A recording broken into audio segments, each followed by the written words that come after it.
right? Okay, we're in session 3 in our series. And before we do that, do you know what your group team are you? The winning team! Group 4. Group 4?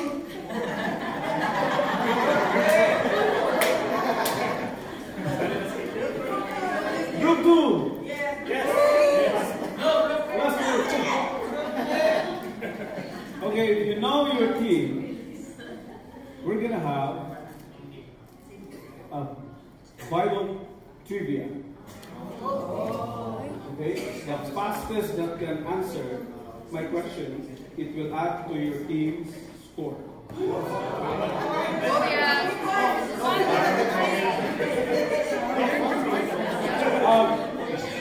The first person who can raise your hand. So if your Google is so fast, if you raise your hand and I acknowledge you have to answer it right away. Okay. So this is a Bible trivia. Okay, so if you raise your hand and you get the answer, whatever your group is, it will add to your group's score, even if you're a spy. Okay, this is easy. Listen. How long did the flood rain fall during? Okay.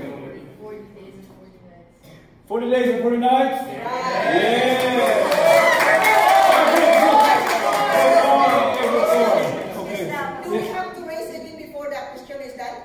Oh yeah, if you know the question, if you know. Yeah, okay.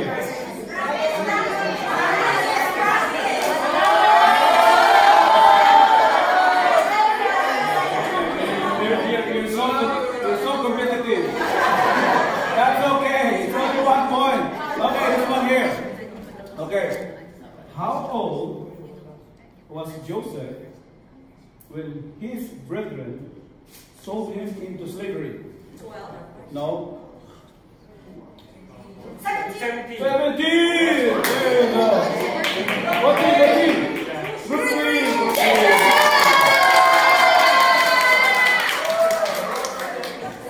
Okay. Oh, if you answer and your answer is okay. You won't get the rest of the question.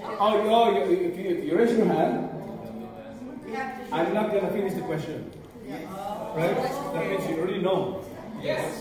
But if you make a mistake, I lose. Very Christian. Okay, this one here. Okay, listen to this. Who was Moses' father-in-law? Jethro. Jethro!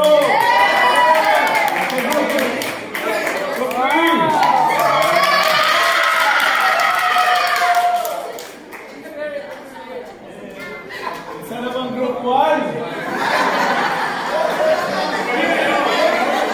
You like it? Okay. How old was Moses? Yes. 14. 80. 80.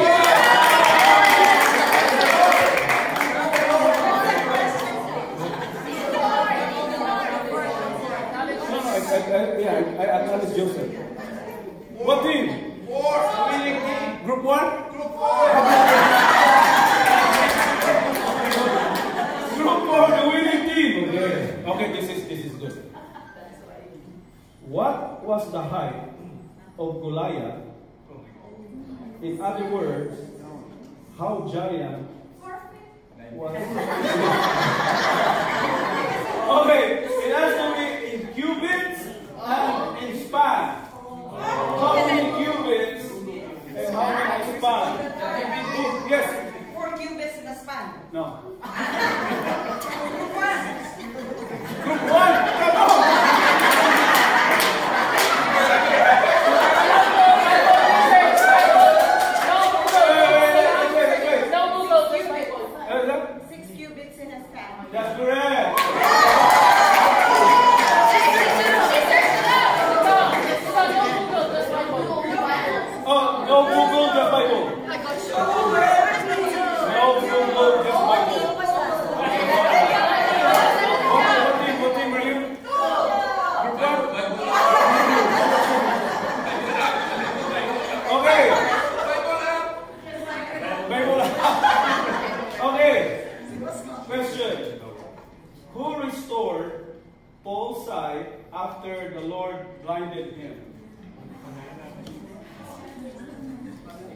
restored Paul's sight when the Lord blinded him?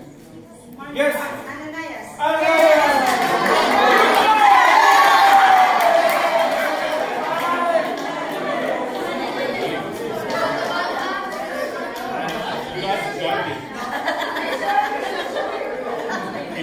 Okay, this one here. Listen to this. What was the total number of the children of Israel that went to Egypt? Yes. 70. 70!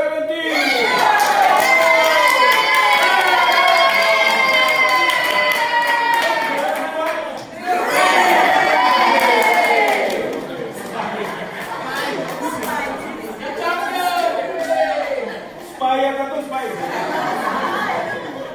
Okay. Ready na tayo.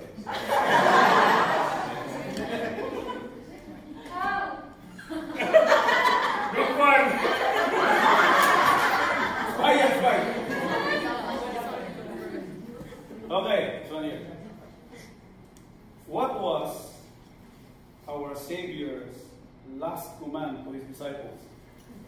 Yes. Go and make disciples of all nations, baptizing in the name.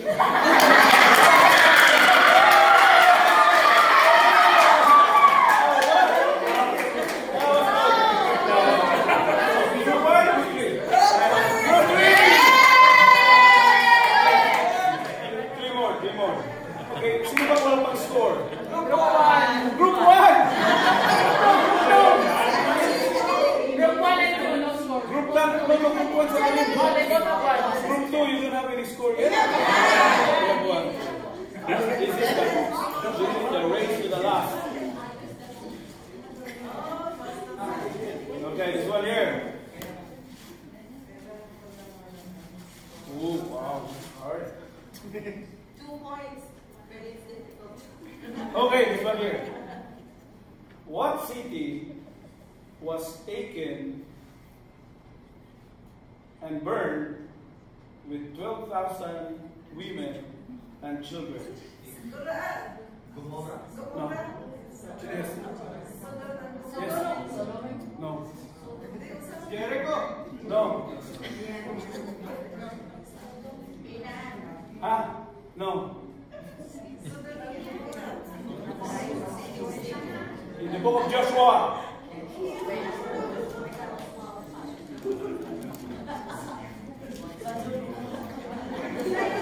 Canaan. No.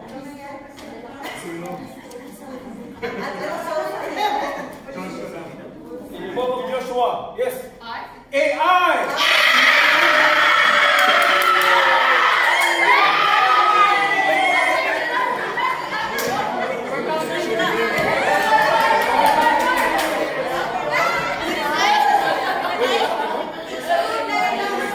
Okay.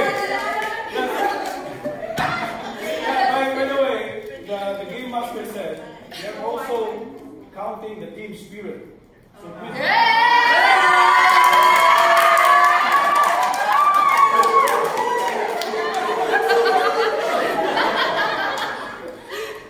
Okay, 5 points.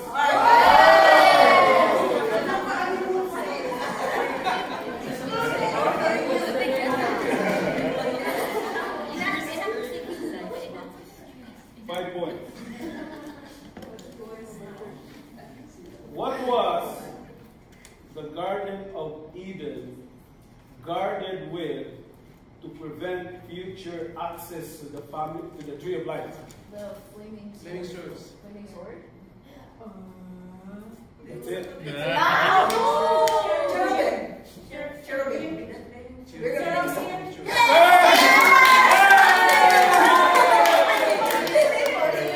What's that, group 1? Group 3!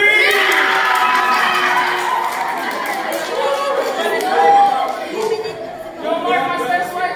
The answer is cherubim and flaming sword. Okay? You got the flaming sword.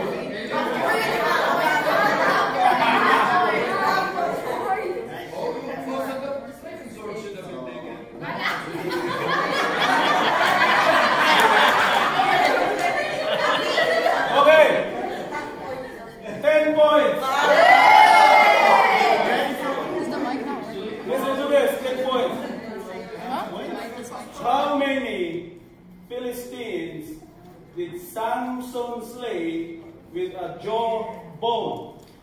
1100. Are you raise your hand? You raise your hand. You're not guessing here. 578. Oh, talaga. Ha? 1,000!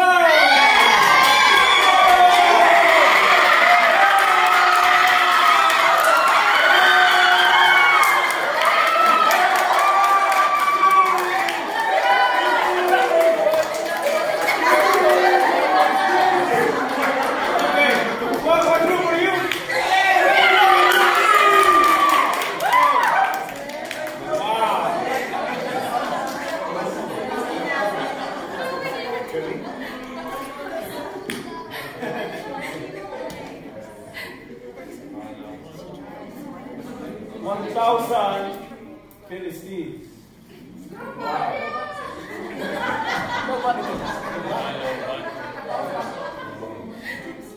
Okay, now you're awake. We're going to go to our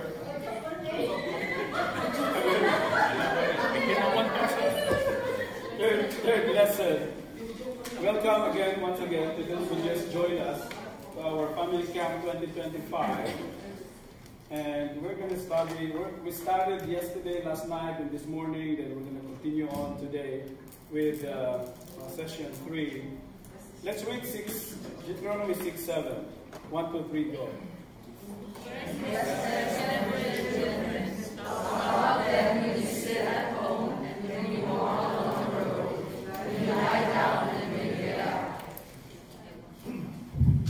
Yeah, there you go. I think that's very easy. So when Moses, or when God told Moses to tell this to the Israelites when they were about to go in to the promised land, Deuteronomy 6:7 says, impress them. It's talking about the word of God. Diligently. When you lie down, when you're on the road, when you get out. Moses saw that the house, is the principal delivery system for the transmittal of God's truth from generation to generation to generation. That is not to say that parents should reject any help. However, we must be careful not to shift the responsibility of our children's biblical training onto anyone else. It's the parents' responsibility to train biblically our kids. But based on actual Christian walk families in the modern setting, we are doing a poor job.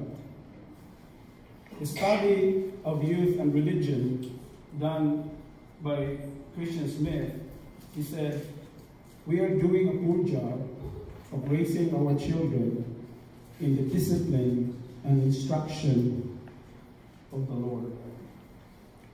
Part of the problem is the way we spend our time. Religious faith and practice in Canada and America, teenagers' lives operate in a social and institutional environment that is highly elitist. Our religion is competing with time, attention, and energy. Religious interests and values in our children, teens, and young adults, even us, typically compete against those of school, homework, TV, and other media, sports, romantic relationships, even paid work, etc. Far too many families have pushed the study of the scriptures on the side. In fact, I don't know among us here if we are studying the Bible as a family.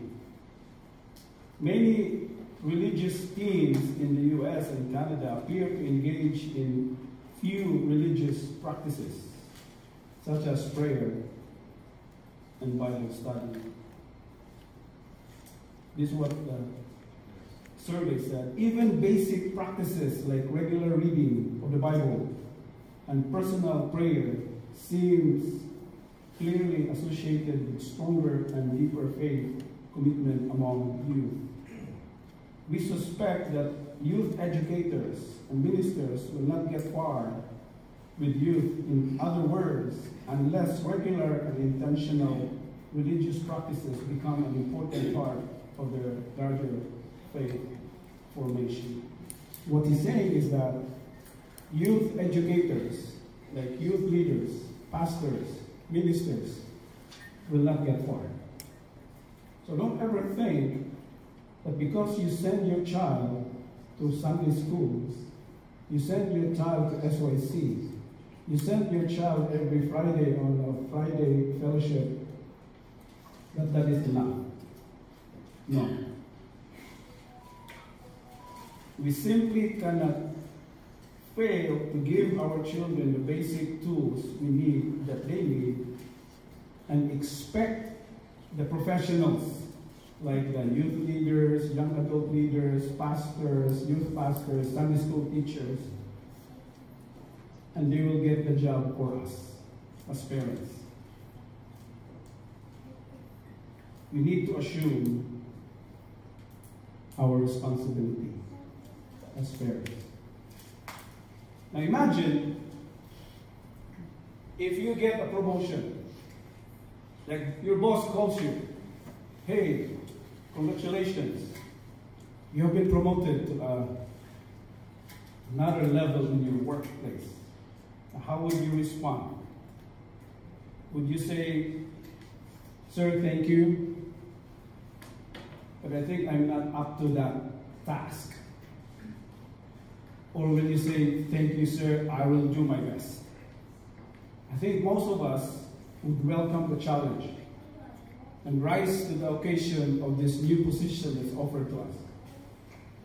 Now, in relation to that, we as parents, that is exactly what God said to us when He gave us children. He said, congratulations, you've been promoted to the position of a parent.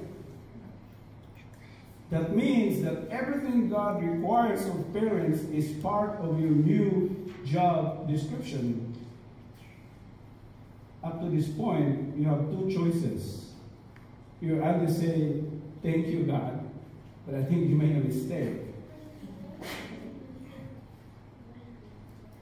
Or you will say, thank you, God, I know you don't make mistakes, and if you gave me this child, you will give me everything I need to bring him or her up to the discipline and instruction of the Lord.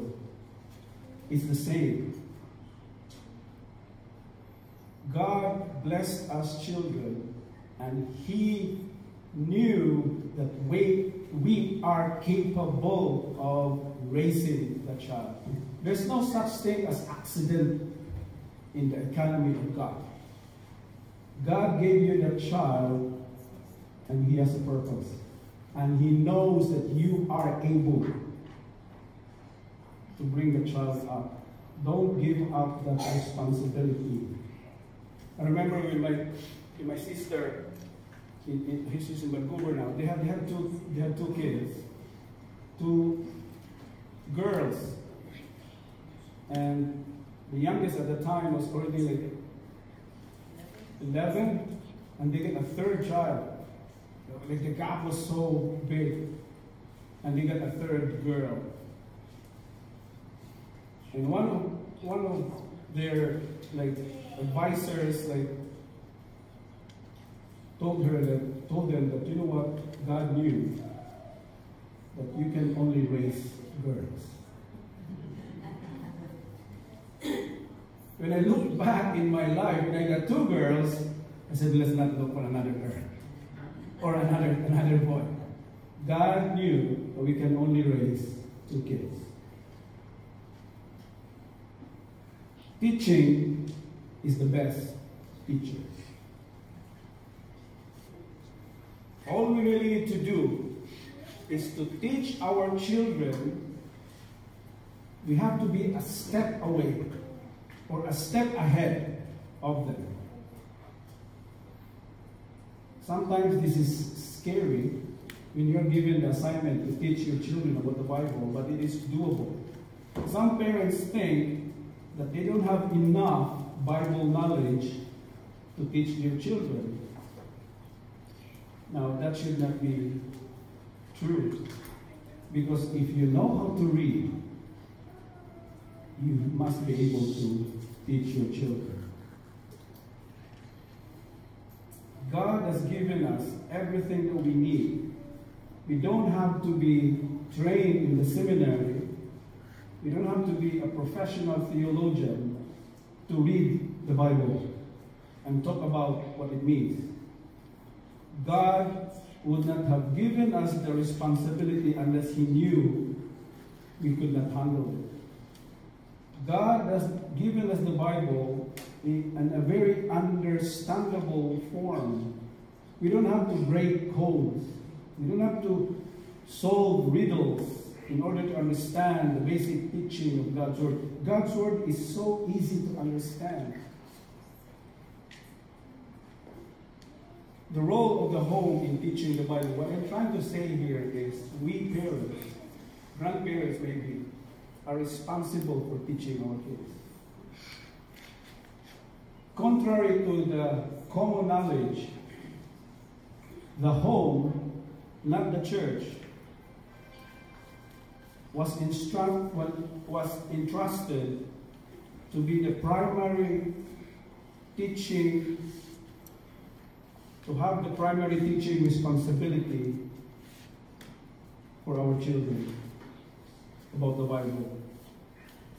Now we are living in an age of professionalism. If we want to have our kids succeed in whatever sport, we hire a professional. We enroll them in a league or something. We want our kids to pass and get into a good college. Sometimes we hire a tutor. And with that mindset, with that practice, we sometimes entrust the teaching of our children to our pastors, to our youth leaders, to our Sunday school teachers, to our young adult leaders.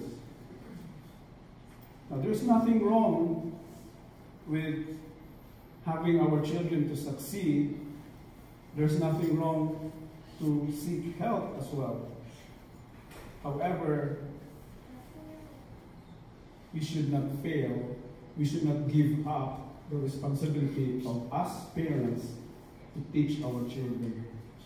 If giving our children a biblical worldview, that's what we talked about this morning, right? About biblical worldview. If that is the why, giving them the biblical instruction is the what. Our worldview shapes the way we think. Remember this morning, what are those? What do you think about? God, man, truth, knowledge, and ethics. Those 5 areas of life,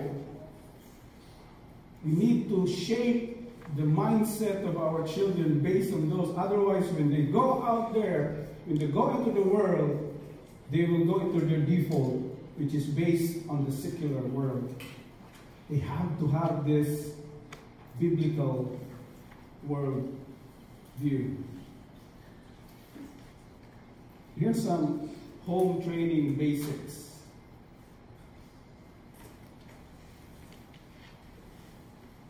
God has given us the manual how to teach or how to raise our children about biblical worldview. And what is that? This is the manual, the Bible. Anyone who has read the book of Proverbs understands that there's so many things that we can learn from the Word of God. God has not left us in the dark on how to teach. He gave us a manual. He wants us to know how to raise our children. So the first thing is we need to read the Bible. Basic thing. We need to read the Bible. I remember the children's stories. Is it a song? Read your Bible, pray every day, pray every day, pray every day. Read your Bible, pray every day, and you grow, grow, grow. And you grow, grow, grow, and you grow, grow, grow. Read your Bible, pray every day, and you grow, grow, grow. Basic, read your Bible. There are people who complain about the complexity of the Bible. And they sometimes think that, you know what, the Bible is not relevant anymore. It's outdated. But if you read through the Bible, you will learn a lot. And what we have learned this morning, that the Word of God is truth, and the truth doesn't change. Whether we are in the 21st century, or we are in the 18th century or 1st century, the truth doesn't change. And it applies regardless of what culture you are in. Why? Because this Bible is the source of our wisdom. Psalm 37, 30, 31 says, the mouth of the righteous utters wisdom, and his tongue speaks justice. The law of his God is in his heart. His steps do not slip. It is the source of wisdom. It is the source of righteousness. Psalm 119, 105 says, your word is a lamp to my feet and a light to my path. It's the source of direction. When it says a lamp to my feet, source of righteousness is your word. Source of righteousness is Psalm 119:11. Your word have I hidden in my heart that I might not sin against you. The Bible is the source of our hope. Our ultimate prayer for our children should be for them to utter the words, I delight to do your will, O my God. Your law is within my heart. However, this old children's song, read your Bible, pray, it will just be a song if we don't do it. It will just be a nice song to sing and no impact because we're not doing it. Why is the Bible, or reading the Bible, so important? Where am I? Why is it important? First is the Bible is the very Word of God. In 2 Timothy 2:3-16. The Bible is not just a book. It's God's book. In fact, this is the standard against all other books are measured. Second is the Bible is God's primary tool in preparing us for a life of godliness and service. This is His tool that He is using for us to live a godly life and service. Third is the Bible is an agent by which God conforms us to the very image of God, of Christ. This is how we will know how to live the life of Christ. Because it said, follow me. has always been the call of Jesus for us. If you want to follow me, take up your cross. Paul said, follow me as I follow Christ. It's always that direction. The teaching is for us to become like Christ. We will never be gods. Don't get me wrong here. There are other groups or religions teaching that you become God. No, we will never be God. But we will grow in maturity to become like Christ. And fourth, this is very important. I don't know if you can read it from back, but the Bible is a change agent. For the Word of God is living and active and sharper than any two-edged sword, and piercing as far as the division of soul and spirit, of both joints and marrow, and able to judge the thoughts and intentions of the heart. The Bible can change people. I am one of those. I lived a very bad life before. I tried to quit. I tried to do things, never worked. When the Holy Spirit came, when Jesus saved me, when I started to study the Bible, that change slowly and surely happened in my life. And I think many of you here experienced that. If you really have accepted Christ as your Lord and Savior, not just those parroting words of, I love the Lord. No. If you really have that experience, change will happen. And get this. I know we have, you know what? We Filipinos, we always have a child that we call, ito talaga yung cross sa pamilya namin. Do you remember that? I'm glad I'm not the cross of our family. My brother is the cross. My mom is dead. Ikaw yun ang cross at our pamilya. You are the cross. You're the black sheep of the family. But regardless of how bad a person is, the Bible is a change agent. Amen? Paul was one of the meanest person ever to live. He was persecuting Christians. He was the one who authorized that Timothy should be stoned to death. But when he encountered Christ on the road to Damascus, everything changed. Nothing is impossible. So if you have a child, or if you have a member in the family that you think, you know what, hopeless talaga itong bata ko, give the Bible a chance. Read the Bible together as a family, and you will just be surprised how the Word of God will change. If I reverse it, you might be a son or a daughter, and you will say, hopeless talaga itong tatay ko. Give the Bible a chance, and you will see changes.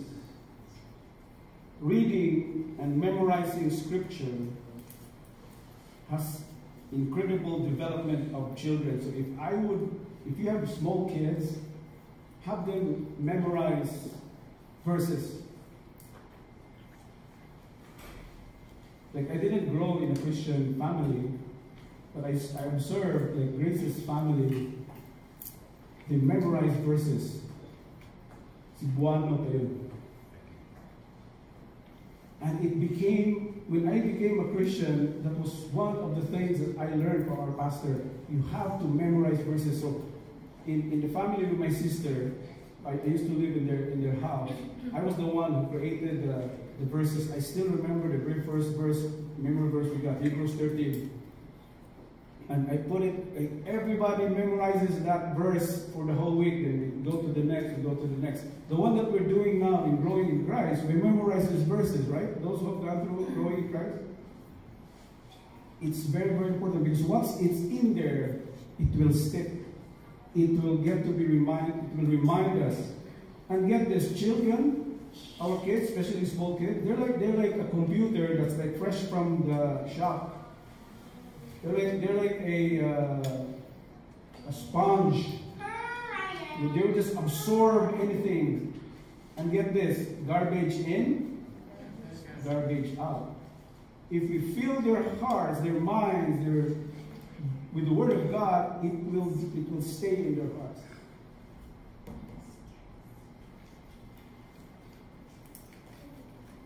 Now how about this? Q&A. Because when you do Bible study with your kids, you're going to be bombarded with questions. Right? One question might be, who made God, Mommy? How are you going to answer that? I remember when Rachel was, I think she was on her 3rd or 2nd year at university, we were discussing about evolution and intelligent design. Like, because there's this debate right now that we are living in an old earth. And there's another group that's called, this is just, we are living in a younger earth. So if you think about carbon dating, that's why we see these dinosaurs. It was the latest Jurassic rebirth. That's the latest entry of the Jurassic series. You're going to talk about millions of fossils, millions of years, because evolutionists say that we are living in an old earth. Now, that challenged me to study this, because Rachel was like, okay, well, do you really believe this, man? Like, so you're going to have questions. If Jesus is the Son of God, how can he be? Or if Jesus is God, how can he be the Son of God? Like, there's so many questions. How come the Father, the Son, and the Holy Spirit are one? Right? Give your children permission to ask biblical questions. Don't be scared. Let them ask. And don't give any false answers, okay? Try to answer them in the way that you understand. Don't ever pretend that you're like Billy Graham. Or like you're like this, suddenly you're like, you just went to ChatGPT and suddenly you're like, oh yeah, I know the answer. Be careful. But you encourage them to ask questions. Because that's where they will see and they will know how true we are or how honest we are. Because I don't have all the answers. I've had so many Bible studies that I will just say, you know what, I don't know the answer. Let me research on that and I'll get back to you. Because, get this, we can never understand God. There will be questions that we will never be able to answer. But as much as we can, based on what the Bible says, we can answer basic questions. Like, what is man? What's the truth about relationships? Where do we get to go when it comes to teachings about money and about resources and being stewards?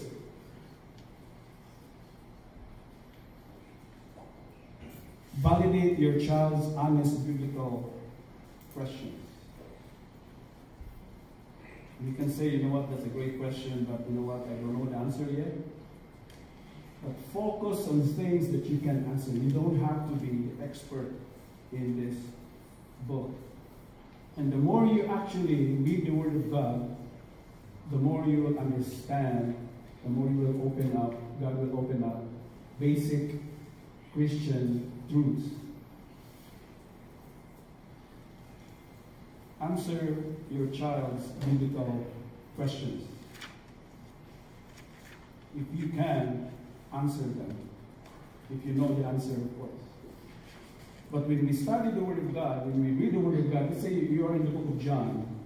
You start with the book of John, John chapter 1. The beginning was the Word, and the Word was God. I mean, it's very, very easy. Don't start in the book of Revelation, okay? And you will just be, what? There's a monster, there's a being that has 12 heads, and from the head came the mouth, a sword. What's this? Start with the book of John or the book of Luke. Start in the Gospels, Matthew, Mark, and John. Pick any of those. And you will just be amazed how Jesus is presented here as the true and living sacrifice for our sins. And we have learned that being a Christian doesn't mean you have all the answers. Get this. Don't ever be too proud that you know all the answers. No. We can never, ever understand God. We are finite. God is infinite. He is all-knowing. But everything that He has revealed to us, it's enough for us. We don't have to go like research, like, God. No, everything that is basic that He has taught us about who He is and about us and the relationship that needs to be established because we are lost, because we are sinners, and that's all the basics that we need. Then everything will follow. And Christianity stands up to scrutiny.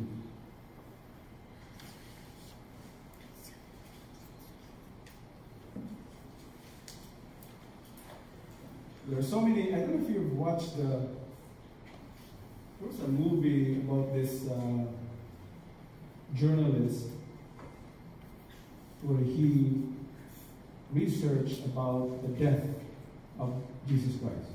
Was the resurrection, or did it really happen?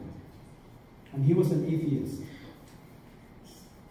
And at the end of his research, he wrote a book, and that was his conversion. The more he researched, the more he understood, the more he got convicted that Jesus really did die and rose again. Don't ever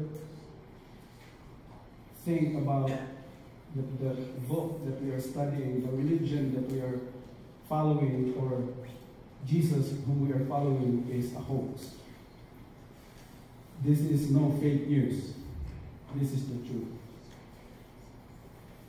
Teach your children to answer their own questions when they can. I don't know if you've heard about this. We have kids. I've got 2 kids. Sometimes they ask the question and suddenly, oh yeah, I got this. And they just realize it.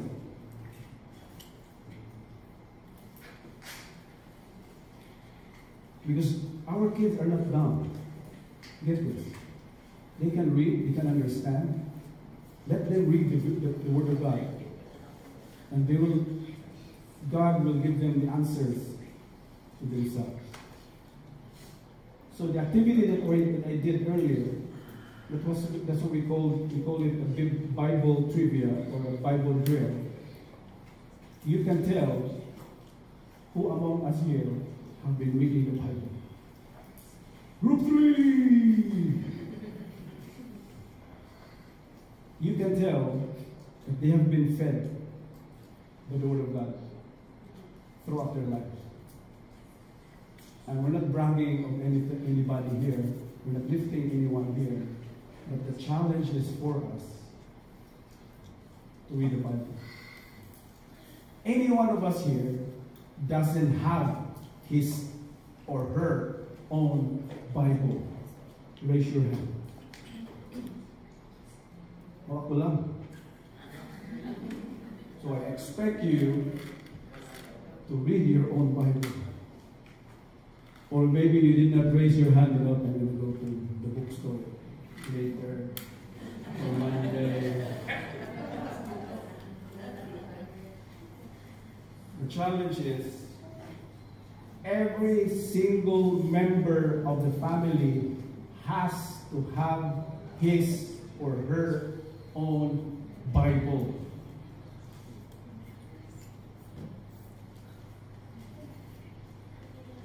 Wag yung, ano nga ba yung verse na yun? The Lord is my shepherd, John 3:16.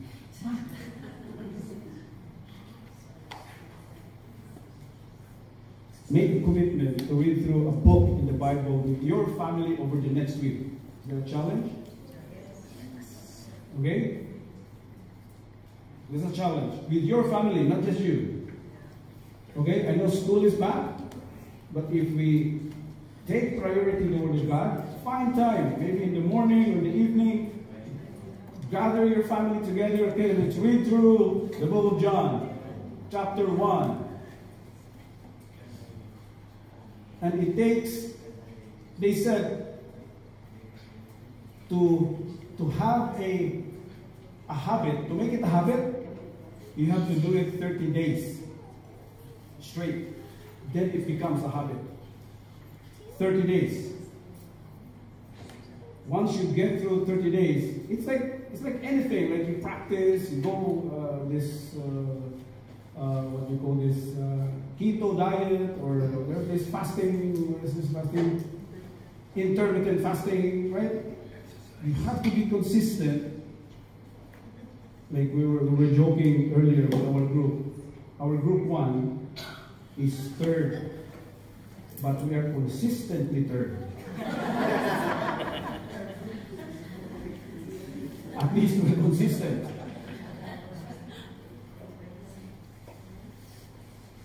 Buy a Bible for every member of your family. Every member has to have his or her own family or a Bible so you can read. Like, we always gather. That's why, I don't know about you, but I've been encouraging everyone, when we go to church and when we read the Bible reading, read your Bible. Bring your own Bible. I don't know if you've noticed me. I'm not bragging here, but it's different when you're reading, like, rather than just reading there, right? Sophia will be stressed, like, what? Deuteronomy 6? Not for Deuteronomy 6. Okay, Deuteronomy 6. It's different when you have a physical Bible. When I got converted, there was no internet. No iPad, no laptop, no iPhone. We were going through the Bible. And the Bible in the Philippines is expensive. So we go to those bookstores that were like donations from America. Yung mga lalaking King James Version. Nakikita mo ba doon? Dedicated to the original owner ba? This is dedicated to, it's nice. Yung mga 1930, 1940.